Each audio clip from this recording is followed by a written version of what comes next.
It's good to be with you all today.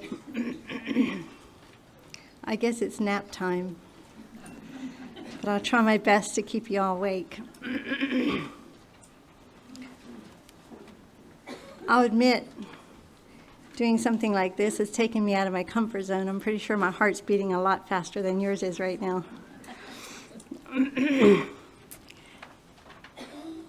To get up in front of y'all and tell you about some of the hardest and rawest moments of my life is a vulnerable experience. In my walk with God, I feel like the biggest challenge was surrender.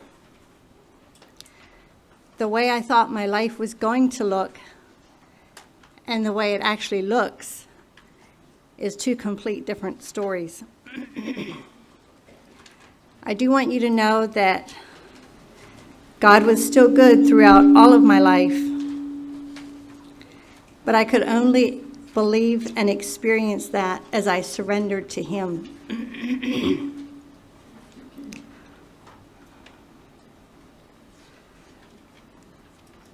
Sitting at Jesus' feet with a passel of little children was a constant challenge.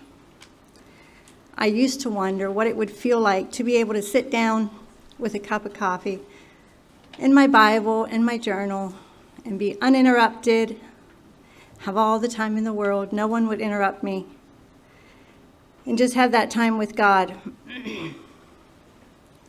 I know now, but I'll tell you about that later. I remember very well when sitting at Jesus' feet was important to me, but it felt like I was constantly being torn. There was children that needed me. There was long to-do lists, because I was one of those people that made long lists way longer than anybody could do in one day. I do wish now that when I was in those stages of my life, I wish I would have remembered that God is not a demanding God.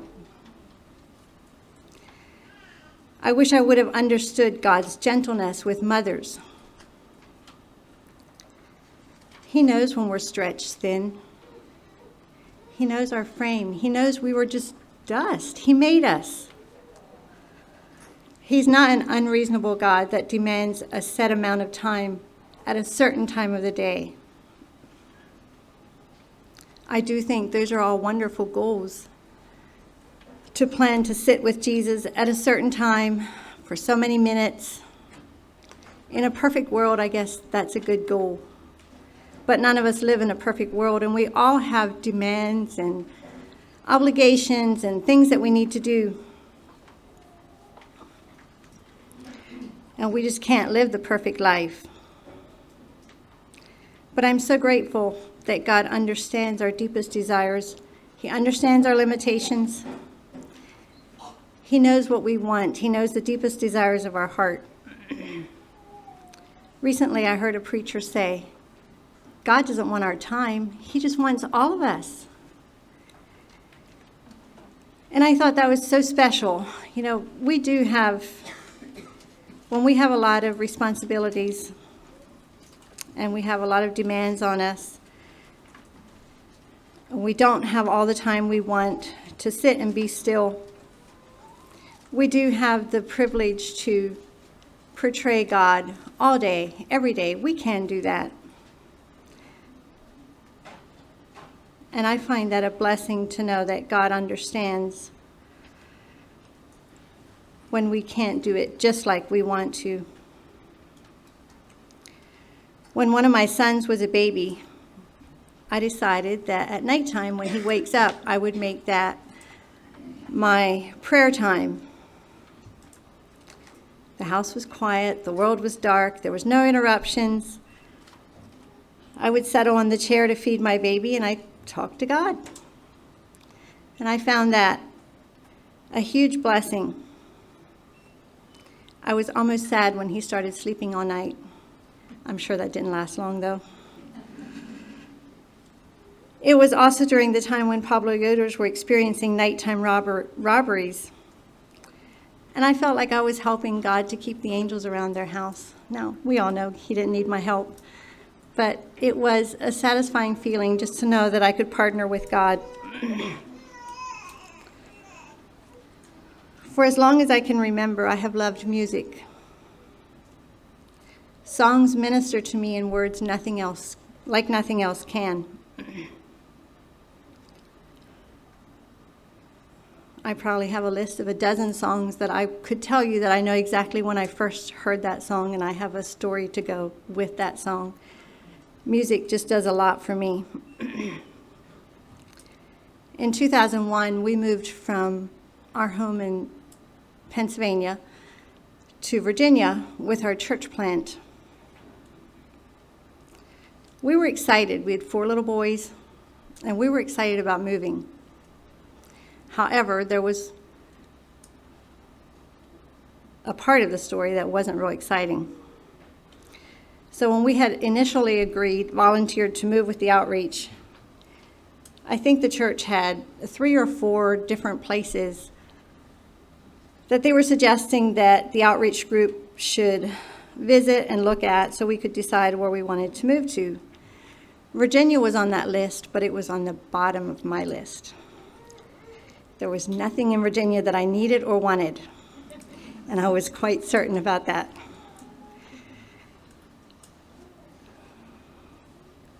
We went visiting the other communities, and after some months, it was very obvious that Virginia was becoming a very big part of consideration. And let me tell you, at the first meeting that we were at when we started discussing Virginia, I was not okay. I did not want to move to Virginia, and everybody knew it. Probably because I didn't say anything at all. It was too far away from home. It was too far down south. I didn't know anyone there. I did not want to move to Virginia. But God moves in mysterious ways as only he can. And with a lot of prayer and different events that took place, we eventually were excited about moving to Virginia. During that time that God was working on me, I found the song, "My Father Planned It All." Now, I told you that songs minister to me like not very many things do. I propped that songbook up in my kitchen, and I sang that song every day. I sing through the shade and the sunshine. I'll trust him whatever befall. I sing for I cannot be silent. My Father planned it all. I had to convince myself one way or the other. I had no idea how much that song would minister to me in the coming years.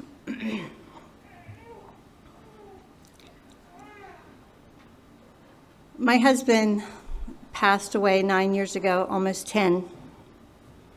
He had cancer. His cancer journey he was first diagnosed with cancer in 2003. And then it came back the second time in 2013. And he passed away in 2015. During the cancer journey, there was nothing predictable about life. I told you I was a person that liked lists. I made lists.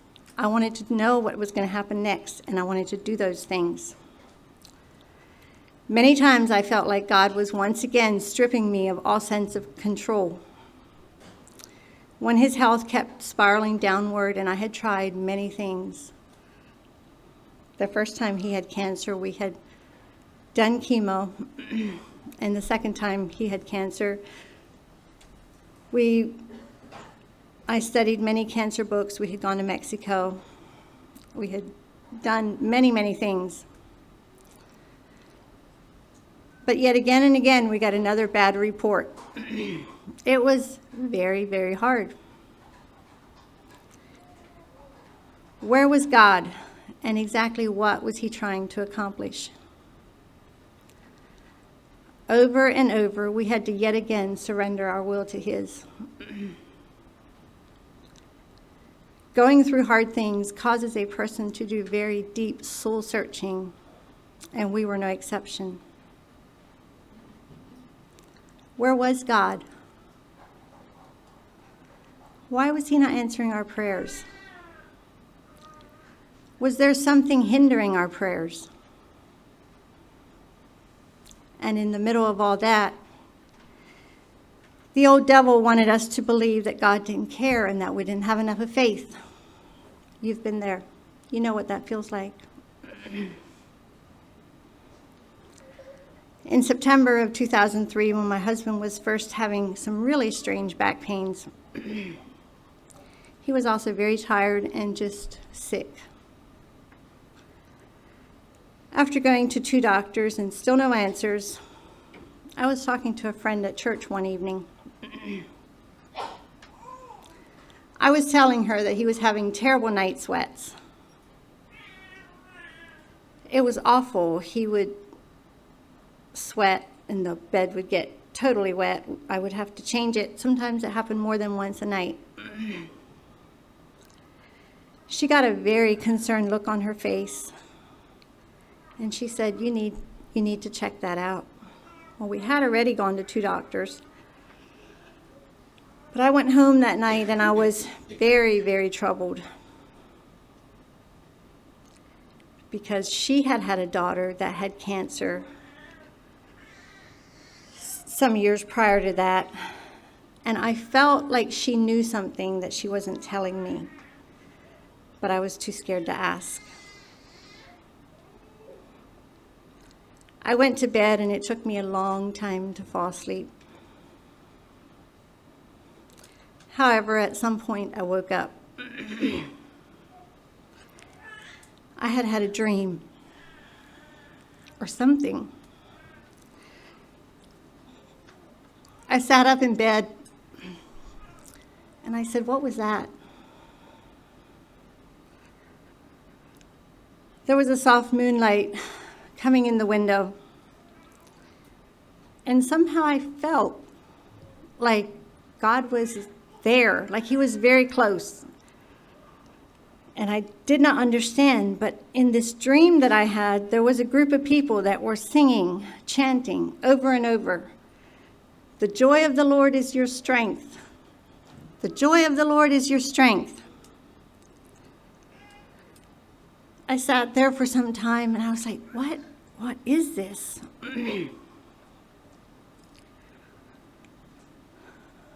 After a while, I lay down and I went to sleep. That was the beginning of many intense struggles. But it was also the beginning of God ministering to me at night. 2 months later, my husband was diagnosed with cancer. And 2 months after that, he had a massive stroke. The stroke was caused by the chemo because it thickened his blood and caused a blockage in the main artery that went up to his brain. He was 33 years old at the time. We had 4 little boys.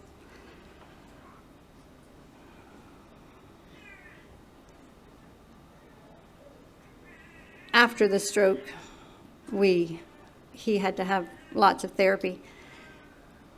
And we did speech therapy for 8 months. On the last day of his speech therapy class, his therapist handed him a motto. Do you want to guess what the motto said? "The joy of the Lord is your strength." She had no idea. She didn't know the story. I had hardly told anyone that story up to that time. She had no idea that it held any special meaning.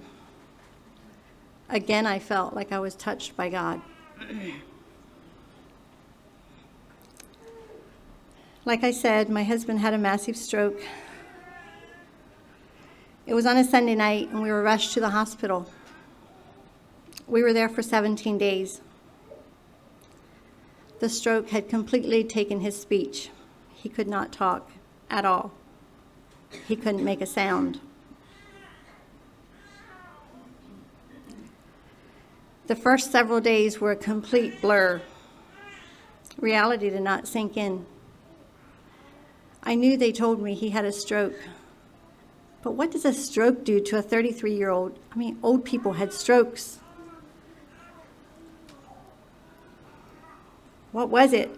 Somehow, in my blissfully ignorant mind, or else God was keeping me from knowing the truth, I'm not sure which. Somehow I thought that they would be able to give him medicine and he'd be able to talk again and we'd go on with life and things would be okay. The real reality was he was in critical condition. And months later, the doctor told me that people don't survive a stroke like that. They usually die. She said there's no survival rate for that massive stroke. I didn't know that at the time. The hospital was an hour from home.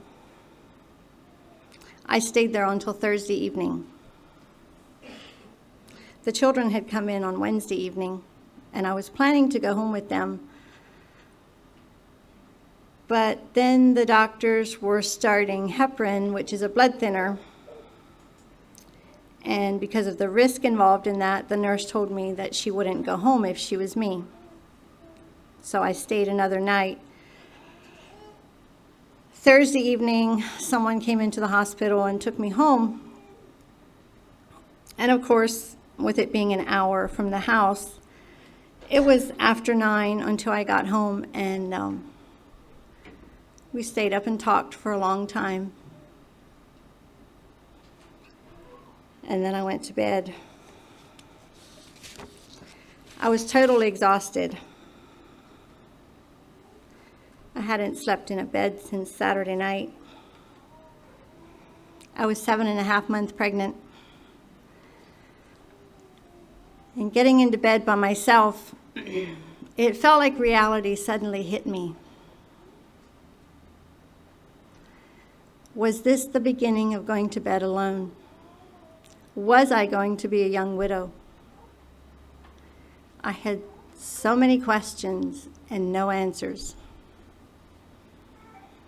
So I did the only thing that I could do, and that was talk to God. I told him I didn't understand what he was doing. Why would he give me 4 boys just to take their dad away? Everybody knows that boys need a dad.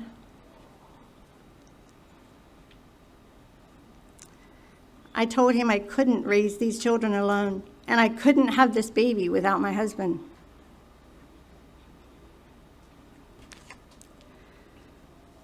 After a while,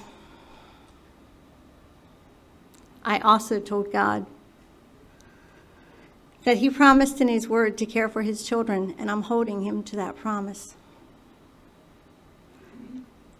I told him I believed he could care for us better than any earthly dad could, and that I was going to trust him. After that, I went to sleep. There was the struggle. Surrender and then sleep.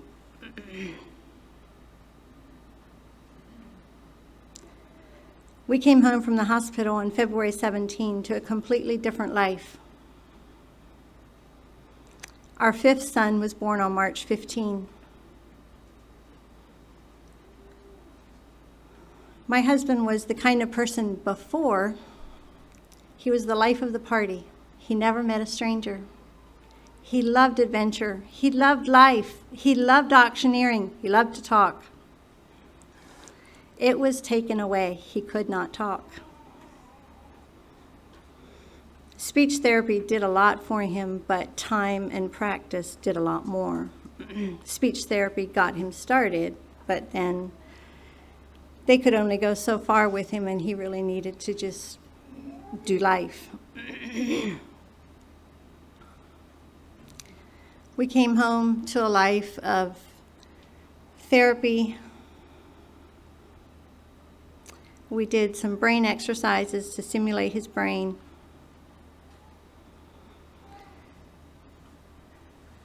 And being a dad and not being able to talk is not a real good combination. It was hard.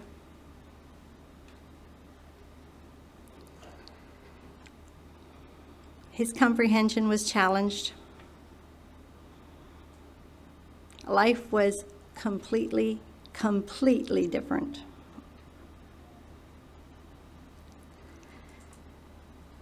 I prayed and I begged and I pleaded with God to bring back the man I had married. In my mind, I just knew that if God would do a miracle, the whole world could see and he would get so much glory. But once again, I was not in control.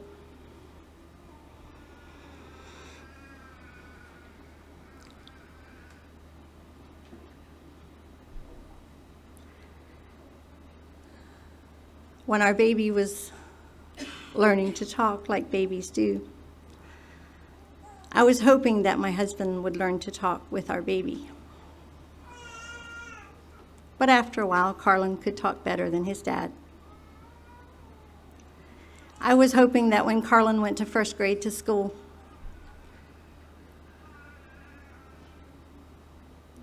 that my husband would be able to learn to read with him. But after a while, I could see that my first grader could read better than my husband. Jonathan never read to the boys after that. He could read to himself. He just couldn't read out loud. There was the connection between the brain and the mouth that didn't work. Before the stroke, he used to go upstairs with the boys at night, and he'd sit on a chair in their room, and he would read them a story every night. They went through lots of books, all of the Ingalls books, and I don't know, lots and lots of books. And the boys had a really hard time with their new bedtime ritual. I was busy with a baby, and their dad couldn't read. They had a hard time giving that up, but they really didn't get a choice.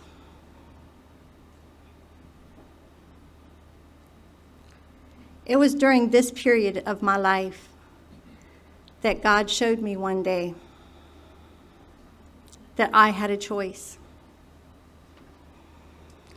I could resent everything that had happened. I could hate the changes. I could hate my life.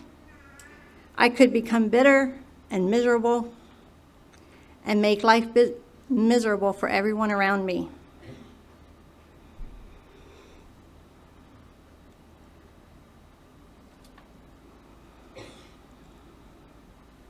The other option was I could decide to embrace my new life, do everything I can to give my children, my family, as good life as I possibly could. I could decide to let God make me a better person. I had that choice. One thing I knew was that as long as I resent my new life, I'm not going to be happy. I wanted to be happy. All of us want to be happy. None of us like to go through life miserable. There was only one thing I could control, and that was me and my attitude.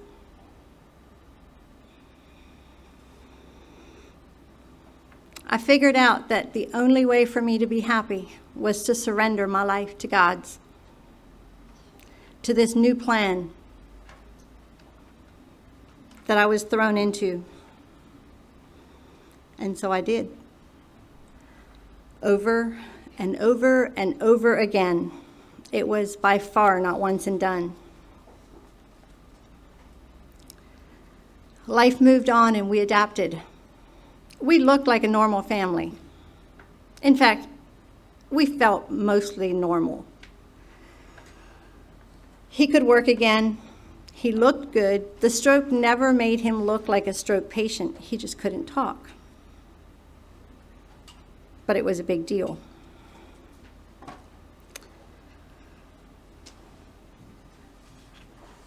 We traveled. We did all the normal things that families do.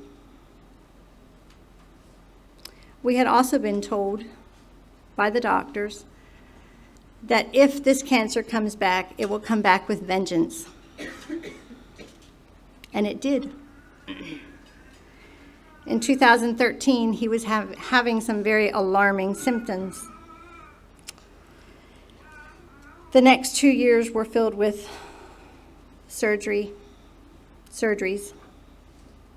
trips to Mexico, pain and lots of pain. And his final move to heaven on Easter morning, 2015. One evening for family devotions, we used the concordance and found all the verses, all the promises in the Bible about God's care for widows and the fatherless. After we read them, one of the boys said, "Well, maybe it won't be so bad after all." Isn't it amazing how God's word can bring us hope and healing? Isaiah 49, verse 16 is a verse that I love. It says, "I have graven thee upon the palm of my hand." Take your hand, imagine yourself in there. God is taking that good care of you. When you have something in the palm of your hand, to keep it there, you have to close it. You're not flinging your hand around carelessly. You're taking care of what's in the palm of your hand. And it is such a special thought to me to know that I'm in the palm of God's hand.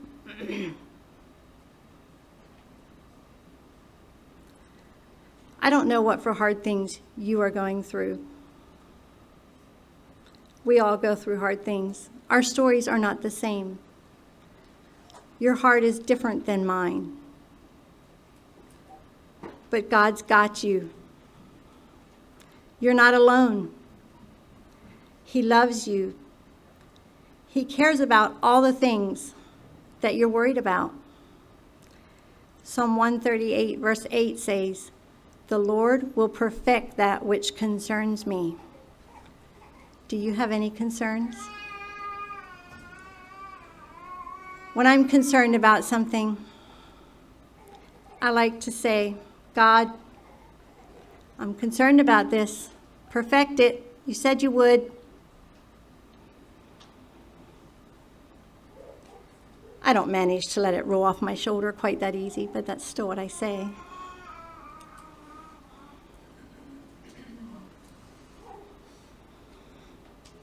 Sometimes I feel like there's so many decisions in life. So many things that you need to decide. There's a verse for that. James 1:5 is such a blessing. If you lack wisdom, ask God. He gives it generously. We don't have to settle for just a little bit. And so I've often felt like I need so much wisdom in the things I'm involved in. And so I just go ahead and ask God for double portion.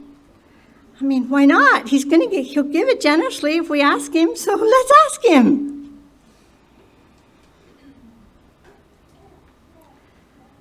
I don't know if you talk to God like that or not. I don't have a husband to talk to. And I just talk to God in plain old talking. He is my best friend. I used to try to imagine what it would be like to sit with God uninterrupted. I know now. My children are all married except my youngest. He's 20. He still lives at home. But as all teenagers are, there's lots to do, lots of places to go. And so I feel like I'm at the house by myself quite a lot in the evening and weekends. I'm also on the road 5 hours a day delivering fried pies to stores. And I have discovered that a vehicle makes a really good worship center. You don't need to be in a church house. You can turn on music, listen to podcasts, messages. There's so many ways that God has ministered to me.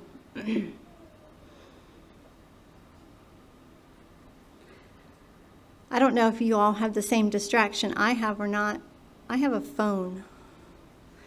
And I've discovered, even though I'm not distracted by little children, that little phone can be the biggest distraction and cause so much frustration.